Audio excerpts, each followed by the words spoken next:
semester is off and running. Is that true? Yes. Depends on who you ask. Depends on who you ask.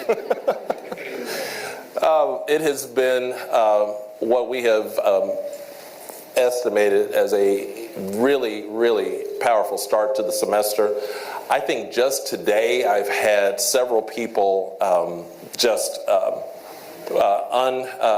unencouraged and unannounced, that just in conversation have said that there just seems to be this new energy this semester on campus this week, in terms of energy that we just feel like we haven't seen in a long time. And I think a lot of that has to do with being another year this side of the pandemic. And I think our students that we have on campus are a lot more sociable and feel a lot freer in being sociable, in terms of not feeling too big of a danger of the health piece there. And so I think that kind of energy is contagious, and I think it's been really fun thus far, a fun beginning to the semester. I hope you're seeing that as well. First of all, not only thank you for coming today, I'm going to try not to spend too much time today. We'll give you, I'll probably give an intermission around 11:45. I'm joking. I'm not going to. But I do want to share information with you today, just in a Founders Day way, to not only talk about just some things that we're focused on right now and this year, and some update information, but also start to paint a bit of picture of what I believe is the future of our university. Start that picture. One thing I need to do, because if I do not do this at first, I'll probably forget to do this. I would have saved this for the last, but I don't want to forget. So if you would look under your chair, see if you have something taped under your chair.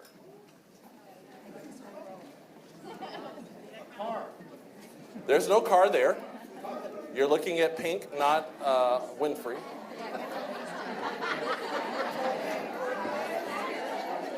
No, if it's just the sticker on the back of the chair that says, here's what kind of chair it is, don't take that off. We may have to return this. Anybody? I see one over there. There should be three of them. There's an envelope. Anybody else? I see two. And there's the third. So those three individuals, that's 2 tickets to the September 14th football game to hang out with us, hang out with me in the President's Suite.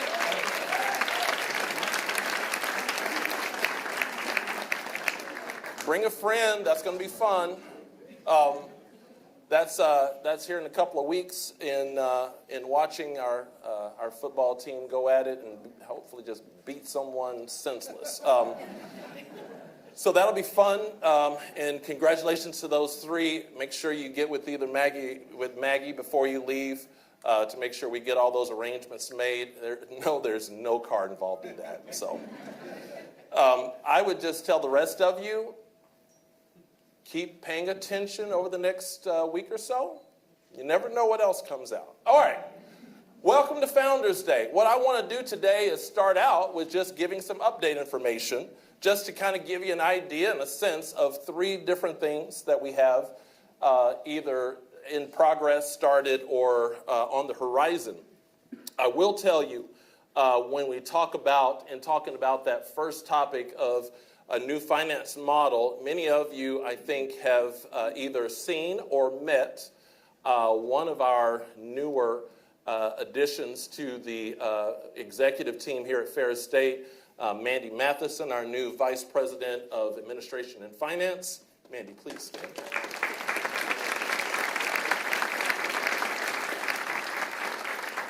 Mandy came to us from Grosse Pointe Public Schools in leading their finance processes of that district.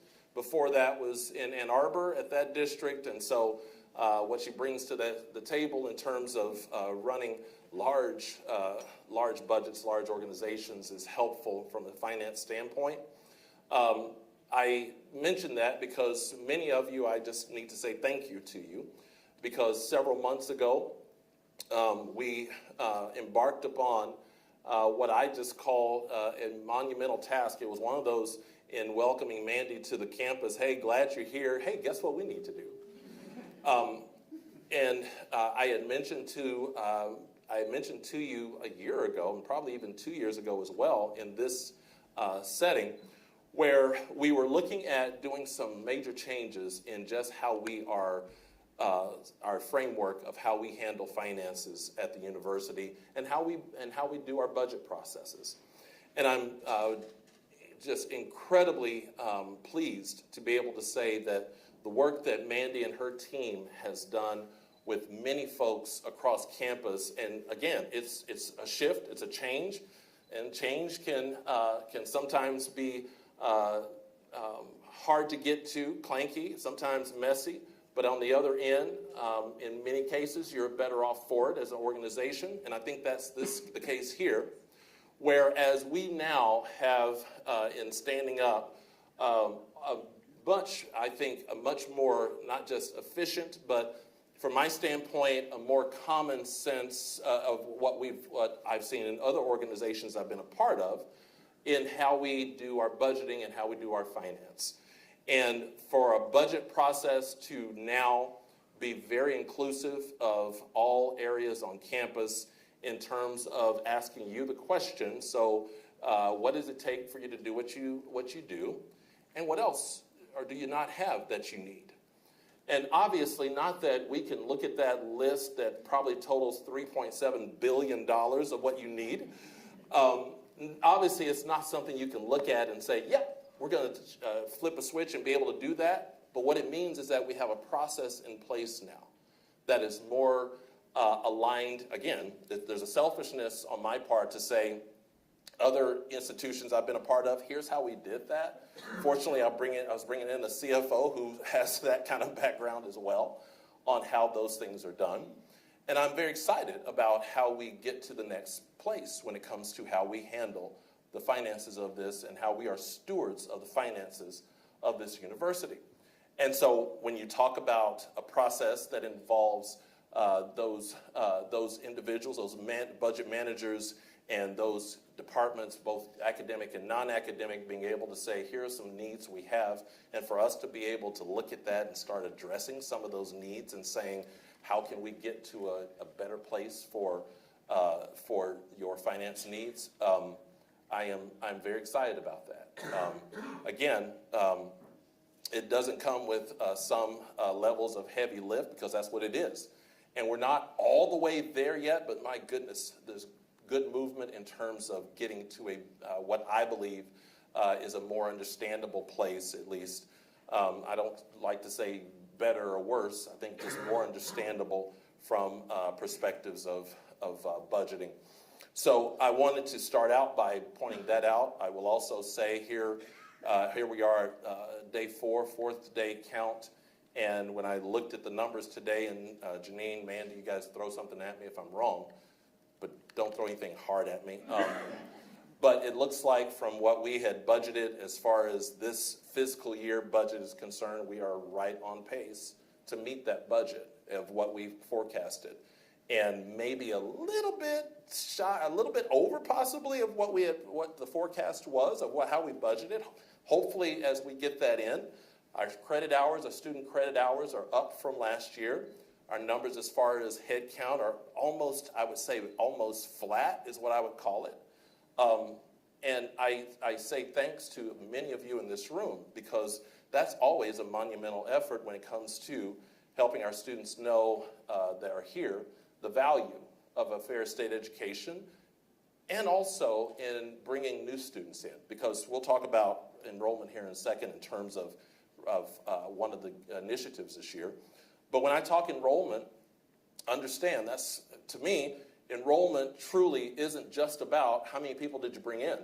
Enrollment is about how many did you bring in and how many did you keep. And we'll talk here in a little bit about what retention and what we're looking at this school year when it comes to retention here in a second. But I am thrilled at the fact that I told you 2 years ago that one of my main focus areas in being new here to this institution, knowing what the history was of the last previous 6, 7 years or so, where this campus had seen multiple consecutive budget cuts. And I told you 2 years ago that one of my first things was just to try to make sure that if nothing else, that we weren't going to have to look at budget cuts at this university. We've cleared 2 years so far, and we haven't had to do that. And I'm determined that we continue that trend.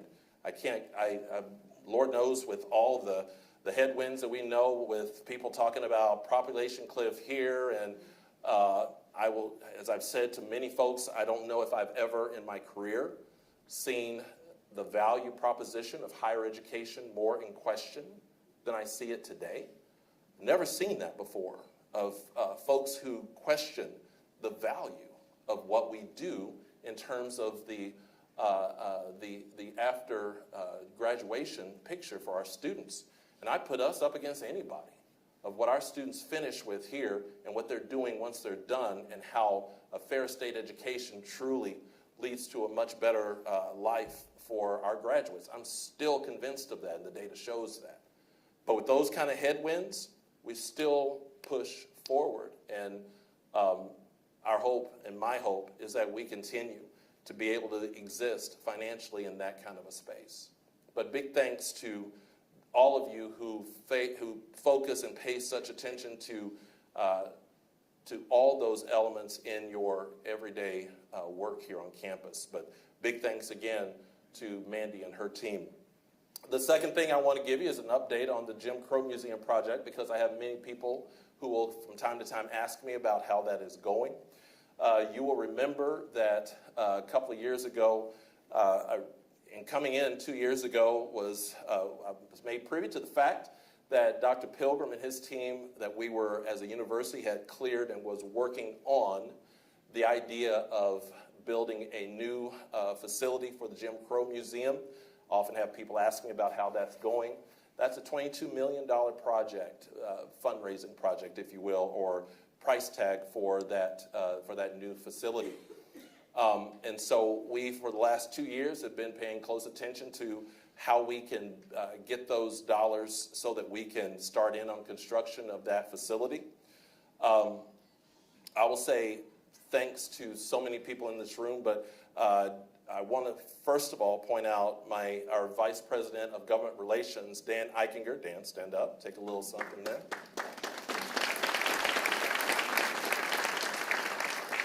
I have to point out Dan because year and a half ago almost, about a year ago, Dan hit the ground and he made it to campus we were at the cusp of getting ready for the state to finish the state budget and our appropriation, all that good stuff.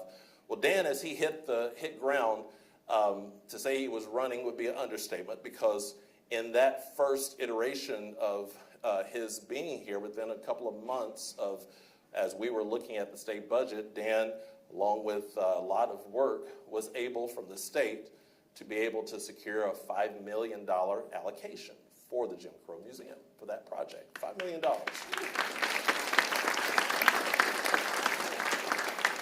So that, along with a couple other things that that had happened as far as funds are concerned, we were about $8 million down and about $8 to $10 million away from the goal.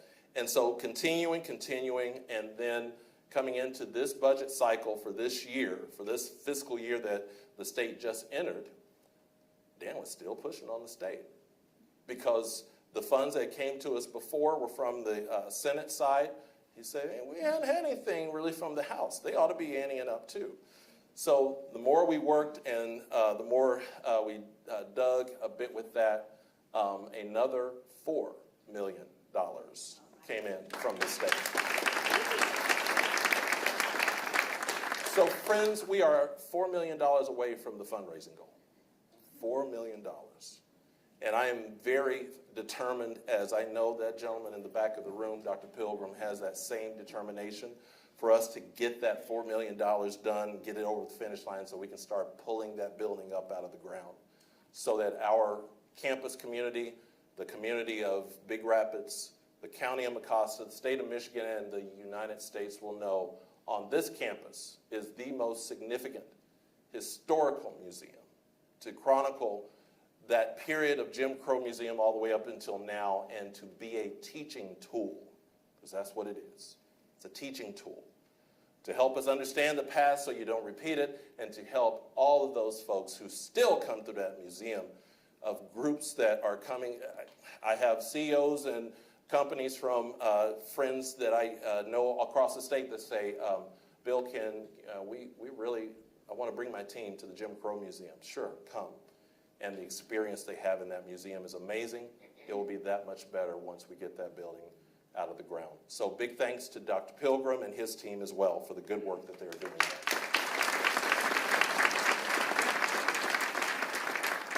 Since I'm on Dr. Pilgrim's bandwagon right now, let me talk a bit about the effort that he and Dr. Jennifer Johnson led in with some of you in the room and many folks across campus in reestablishing and in re-upping on the strategic plan of Ferris State University. As many of you know, we are at the end of the strategic plan that was in place, and now for the last 8, 10, 12 months, Dr. Pilgrim, Dr. Johnson, and others have been meeting on a regular basis to start talking about what should the next strategic plan of this university consist of. And so in that work that has happened, they now have the strategic plan of the institution. Imagine that. They use the words relevant and responsive. Wonder where they got that from. Man, I love that. But what this strategic plan consists of are 4 pillars that I will share with you today, and that as we go down the road of this school year, we'll start to elevate even more in terms of what these pillars mean to our university. And the work groups that have been a part of this effort have been digging and really doing amazing work to come to the point that we are. So that first pillar of the strategic plan, that first strategic goal is belonging.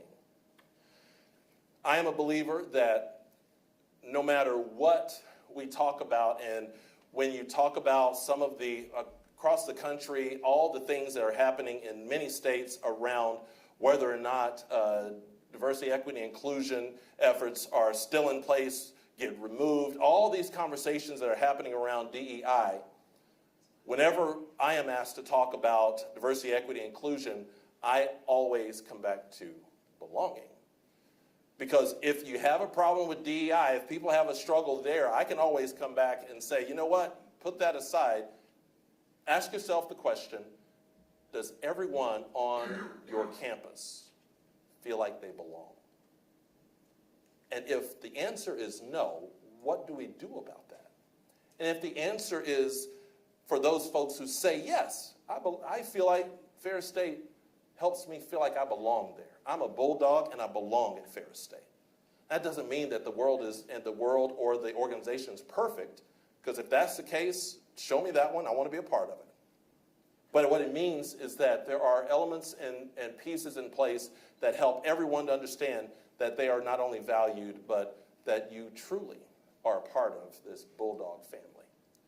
And so belonging to me, especially when it comes to our students, faculty, staff, our administration, everyone, it's not just about 1 or 2 groups. It's about everybody. But when you talk about belonging in this regard of what you see on the screen, belonging when it comes to not only those who work here, but the students that attend here. Do our students have that sense of belonging? One thing that we did yesterday was we had a grand opening of our new Bulldog Food Pantry, just right down the hallway here. First time that this university has had this level of support for our students. We cut the ribbon on that yesterday, and we cut the ribbon on the latest delivery of 6,000 pounds of food in that room.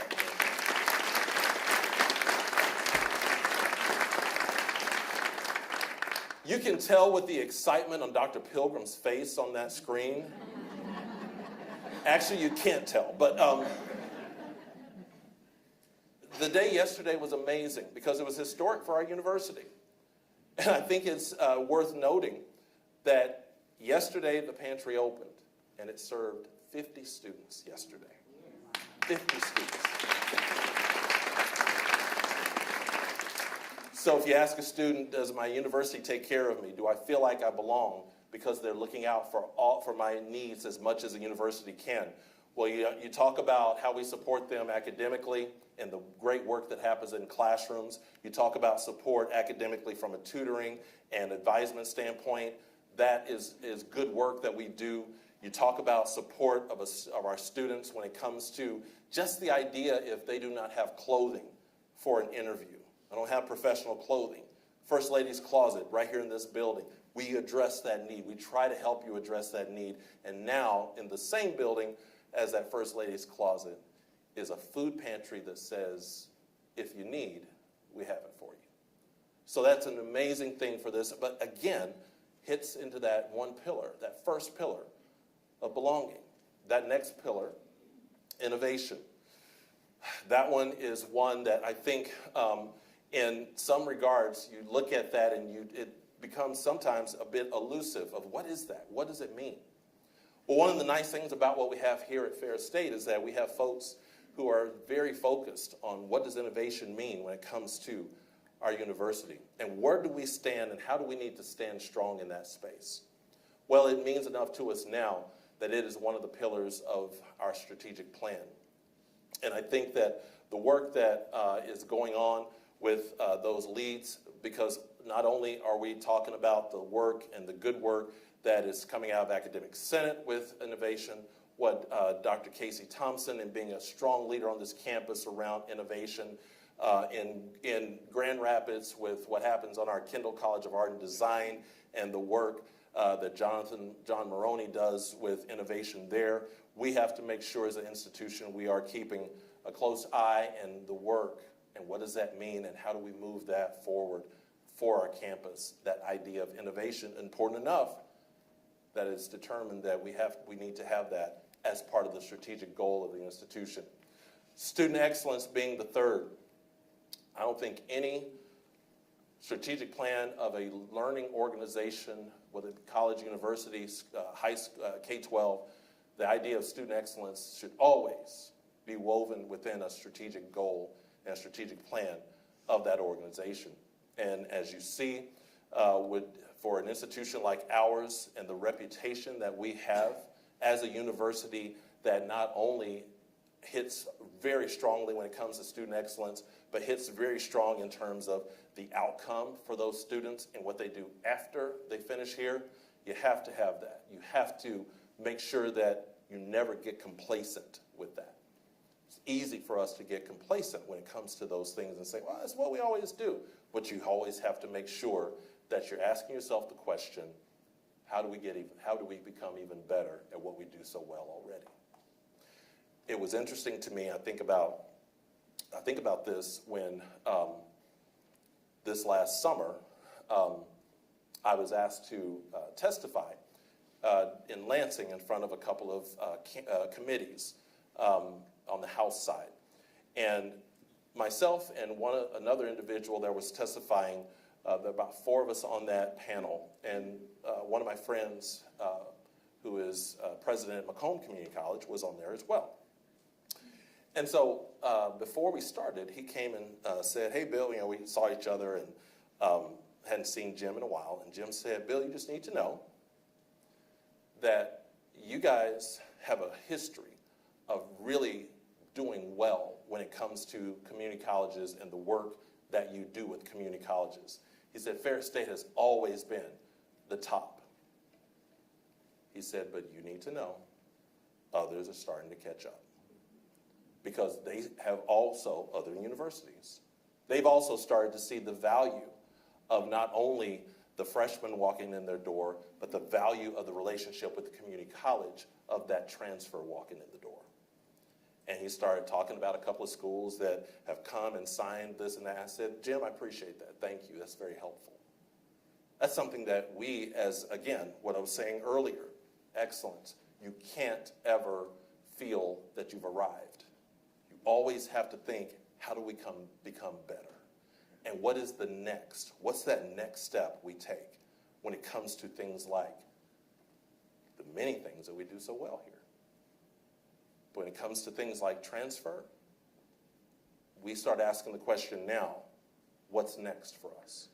Because we have to now say, what is the stronger value proposition of saying to a student who is coming in from and thinking about any university that they're going to go to after they finish with the community college? No, here's where you ought to be. This is your best option. And we've got to think, what's that next step? But student excellence says that we always keep an eye and always know that improvement is possible. And then the fourth and final strategic goal, first time this one has been a part of this university, is sustainability. That our university starts to take a closer eye and a closer barometer on how we are an organization that is focused on sustainability processes, that we are focused on how we can do our part, as you see in the description, making deliberate decisions to serve people, environment, and economic viability of our campus in a regenerative manner, therefore conserving and enhancing our resources to the benefit of current and future generations. So what is it we do today that we know will have the impact on folks who are here when we're long gone? And what do we do about that? So I'm excited that we have that as a pillar of this strategic plan now. And I am excited and anxious to see how that looks for us going forward in the next several years. So that's this strategic plan. Dr. Pilgrim, to you and Dr. Johnson, thank you so much. And to everyone who helped. Literally over 100, I believe you said, folks were involved in that process. I'm never a fan of us sitting in a room of 3 and making those kind of decisions. I'm a big fan of how we share that work together. And that is a great example of that. Please give that team a round of applause.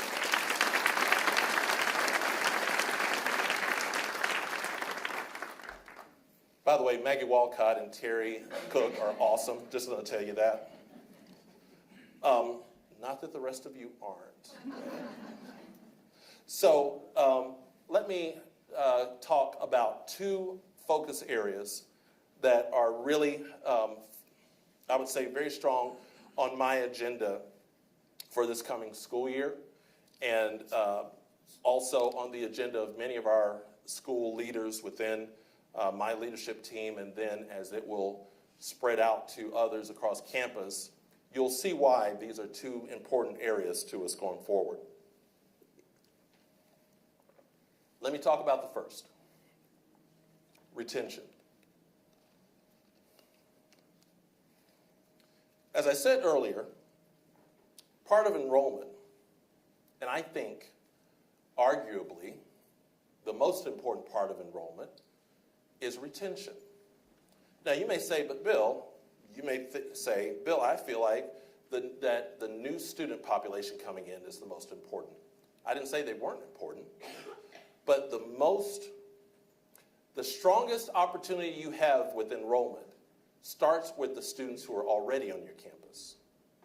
We have to think about how we recruit the very students who are on our campus. How do we continue to recruit them? How do we continue to help students feel like, who are already here, that I want to stay here? You have a captive population already. You got to keep them here. So it's that idea of retention. I always, at about any institution I've been blessed to be a part of, I always have the statement that retention is no one person's job. Retention is everyone's job. That's on all of us. I don't care what your role is. I tell the story, and you've probably heard it before, and if you've heard it, act like you haven't. But I tell the story about how at a previous institution, probably one of our strongest retention officers on that campus was one of our custodians in the building that I was in. Because I can tell you every day, while he was doing his work, and I mean, he was the morning guy. He was the guy there first break. He was there doing things, and every day I'd walk in, not only was he just saying, Dr. Pink, he better yell at me, Steve. Dr. Pink, so good to see you. That greeting that he had for me was the greeting he had for just about everybody who walked in that building. If you were a student walking in, he was stopping to talk to you. How's it going? Asking about your class. He didn't have any clue if you were going to talk about mechanical engineering. He was just going to keep going, you know. But he was going to make sure he spoke to about everyone who came close to him. As he continued to work, it never bothered me that Willie would stop and talk to people. And I never was that person that, Willie, you need to get to your job, man. No, he was doing his job. Because part of his job, he realized, was that I need to make this person's life, this student who is probably in the building he was in, there were parts of the semester that we all knew they were going through hard times because it was a technology building. So there were some hard days that those students were going through academically. And Willie was the best at just helping you feel like you can get it done. Because that's usually how he was going to end the sentence pretty much. Oh, you got this. One of the best retention people and I call him a retention officer. One of the best I'd ever seen. And I would always talk about how valuable he was, not only to the fact that he cared about the work that he did, but to the fact that he cared enough about the people around him to be a very strong encouragement of them. And you would see people walk away and they looked a little bit happier once you encountered Willie. Willie didn't have to do that. But he realized that's part of his role, is that I can actually be a catalyst to help students feel like they belong.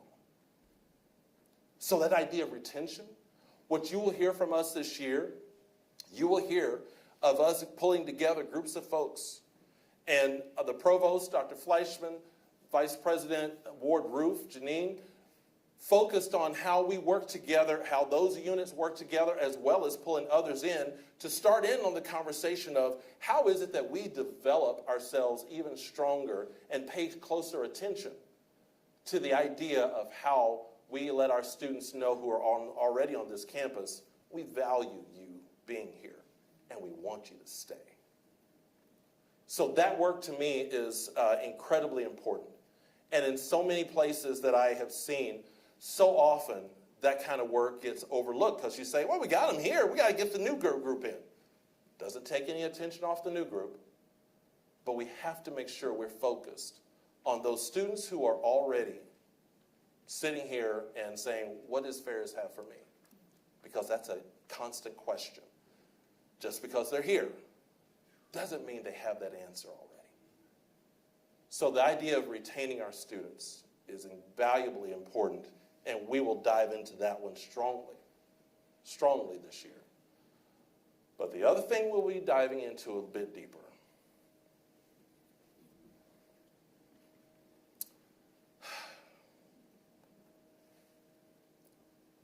Our university, this is the 2-year assessment here, so it's unfair. It's only been 2 years, but it's just my 2-year assessment. Our university has done good work. We could do better, but we've done really good work when it comes to the learning spaces on our campus. Now, there's some we still need to work on. I will tell you that, as I've seen. There's some places, we need to pay some attention to this. But we have some of the labs and some of the spaces on campus right now. Gosh, our manufacturing folks, our welding folks, our professional golf management, construction management, there are some programs on this campus, I would say, put that up against anybody. Incredible spaces. Some we still need to work on, but incredible spaces. What we're going to have to pay more attention to, friends, is living spaces. And you have, since 2017, that was the last time we built a residence hall on campus, North Hall, beautiful facility. But are you curious about before 2017, what that picture looks like? I'm glad you asked.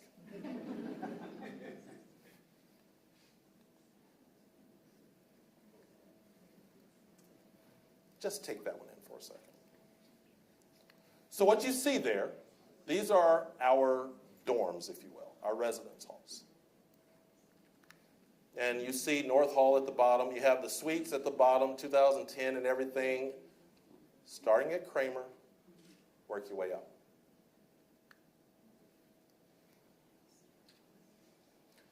So when some students come to campus and their folks bring them, haven't you heard that parents say, I lived in this dorm? And we say, I know you did. But when you look at those dates, there are some that say, my grandparents lived in this dorm. It became real to me right after I became president at Ferris, when I believe it was that same summer, I got here in July of 22, and I think it was later that summer, that I was hosting most of the community college presidents from across the state. I was hosting them on campus. They had one of their regular meetings. I said, come to Ferris, I want you to do it here. So we were having dinner with them, and one of the presidents, he said, Bill, I thank you for inviting us. This is so cool. He said, matter of fact, he said, just the other day when I was talking to one of our students who's coming this fall, I said, hey, where are you from? He said, I'm from wherever. He said, what brought you here? He said, well, it was between you and Ferris State. And I looked at where I was going to live at both places, and I came to you. Now, I don't know if he was trying to make me feel good or bad, Shane. I don't know if I was, and I guess, oh, okay. Thank you, David. But that was the first thing that was helpful to me to start wrapping my head around what is our situation when it comes to living spaces. The second thing was a few weeks later when I helped our daughter move into campus for her first year at Ferris. And that was the other thing. So what this means, friends, is that we have to have a level of focus on where we ask students to live when they come here. Because they are going to other places. And if everything feels the same, the education, if all that feels even anywhere close to equal, there are those who then say, but where am I going to live? And if that answer looks different at Ferris State than it does a Saginaw Valley State or a Grand Valley State or a Grand Rapids Community College, that's not housing there, but if the housing is that much better, there are those who say, I think that's where I'm going to go. That tells me we're going to have to pay more attention. So, what you're about to see is the first phase of getting to this residence hall thing.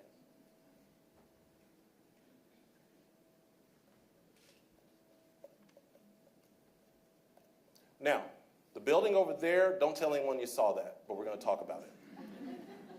This is the building. Actually, you can tell people, but anyway, this is the building. Now, you recognize Top Taggart Field. That right there will be the next residence hall at Ferris State University.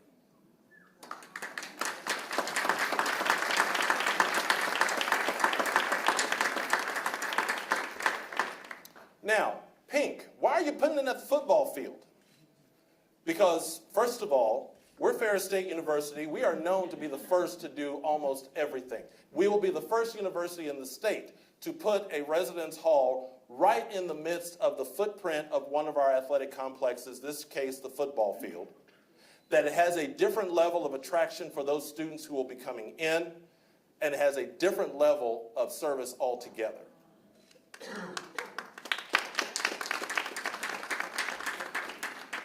So as of right now, the rendering you see there is a rendering that will probably have somewhere between 260 to 280 beds, that it will have all the basic services of any residence hall on our campus, but a much more modern way, a much more state-of-the-art. Now that other building you see down there, that actually completes an interesting bookend for our football complex. Because that other building, now this is within the residence halls. You can kind of fly around in there for a minute or two. One of the rooms there.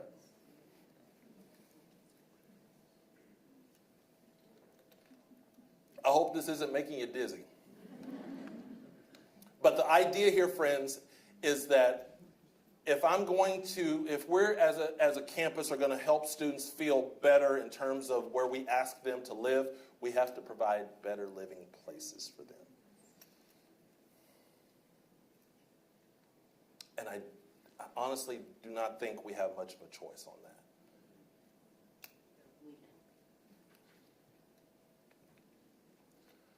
So now you're into the athletic complex. And what this is, as you will see, this is an athletic complex that will start in on as we're making this announcement. This is going to be the first phase of the next capital campaign for the university. This is phase 1 of the capital campaign.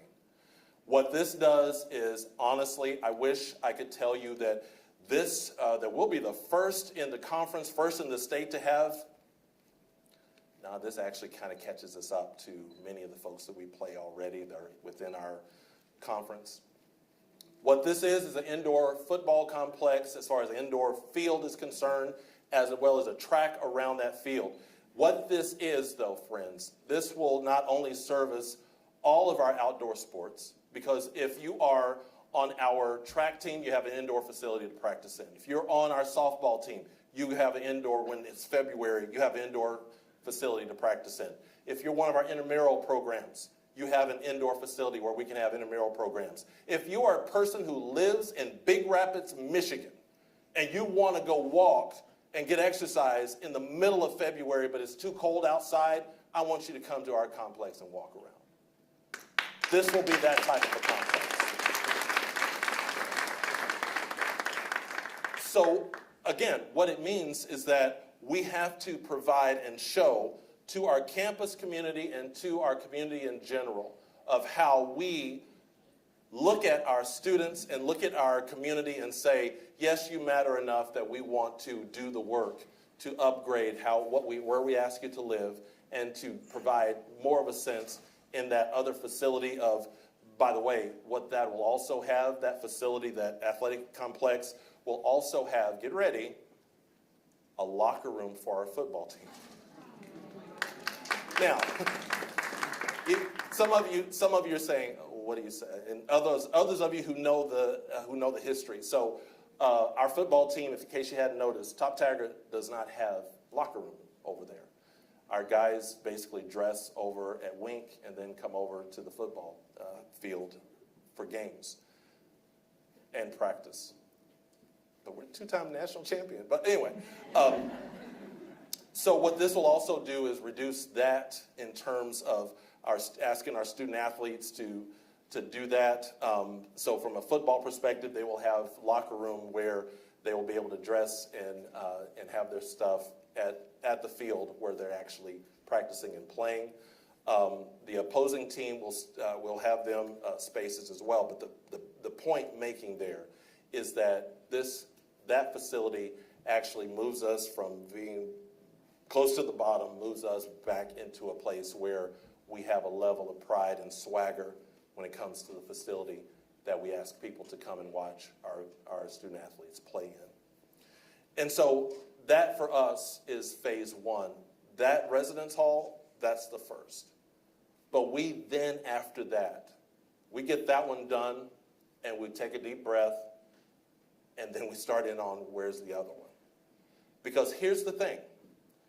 That of what I talk about when it comes to residence halls, and the plan is for us to put 2, if not 3, new residence halls up on this campus. It's not to add beds, it's to replace beds. So that probably means, okay, I'll take that back. That does mean that there are a couple of those buildings we're going to push over. It's not anything, but we have to do that. Thank you. Because we have some buildings there that I don't want to ask our students to live there anymore. And I don't want to look at our faculty and say, okay, you can take that. No, if I'm going to have faculty in space and staff in spaces, office-wise, class-wise, or otherwise, I want to figure out how we treat better than to repurpose a 1958 building.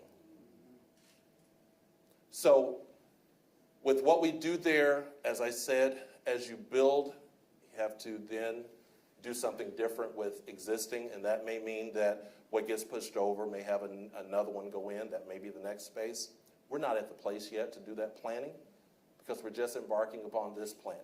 But I will tell you that the plan for that residence hall is to break ground this spring. That this spring we started on that.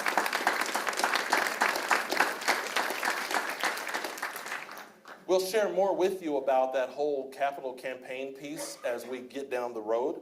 But job one is that residence hall, and we'll share more as we go along with the rest of that journey. But it's that idea of living spaces being something totally different on this campus.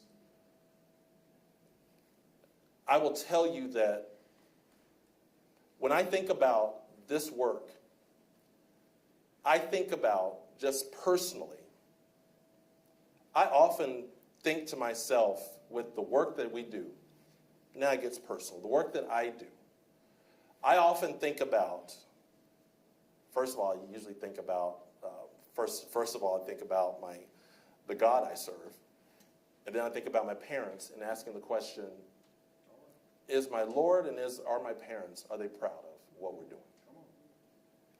Bill, are they proud of where you're going? Are they proud of the work you're doing? If my mom and dad were still on this earth, would they come visit and say, man, we're proud of what you're doing? This is how it matters to us. But after I think about them, I also think about these two people. I think about our founder and his wife. And I think, are we where they would want us to be? If Woodbridge and Helen walked in the door, first of all, that'd be a little scary, but if they could walk in the door, would they be proud of the university that we've become 140 years later? Would I sit down with Woodbridge over in the office and would he say, you're okay, Pink. This is where you need to go? It's a question that I always have in my head. Because when I think about number 19, I always think back to number 1. And I want to know how number 1 feels about where we are. Because when he put this place in motion, when he came up 140 years ago, and he and his wife decided there needed to be this Ferris Institute here in Big Rapids, Michigan, he had an idea in mind of what we were supposed to be. And he built that. And he did the sweat and all the work and all the late nights and all those things. He had to. I know he did. Because you can't do this work without it. But he did so much for this place, he and his wife, because you can't leave Helen out of that equation. But in that work, they had an idea of what this place was supposed to be and where this place would go. And you and I, on a daily basis, we are compelled to think about that every day. Are we where he would want us to be? When he says things like, I use the term education, I do not use it as an equivalent of schooling. The two terms, education and schooling, are not synonymous. Schooling, at its best in the United States, frequently has a tendency to make the acquisition of knowledge its chief objective. Education has to do with the enrichment of life. Is that where we are? Does he look at Ferris State 140 years later and say, yes, you are enriching the lives of people. You're not just teaching them how to do things. You are enriching their lives. And for us at Ferris State, it's time. It's time for us as a university, when you see those kind of those facilities, when we talk about where we're going around retention, around strategic planning, all those things, it's time for us as a university to step into the role that we ought to be in as a university in regards to the state of Michigan. The state of Michigan needs to look at us in a much different way. They love us, but we're Ferris State. Yeah, you guys are great. We're that cute one. Not happy with that. Never have been. 2 years, I love it. Love being here. But 2 years deep, it's time for us to step up and step in to who we should be and claim it and walk with the swagger that we ought to walk with. And that's where we are.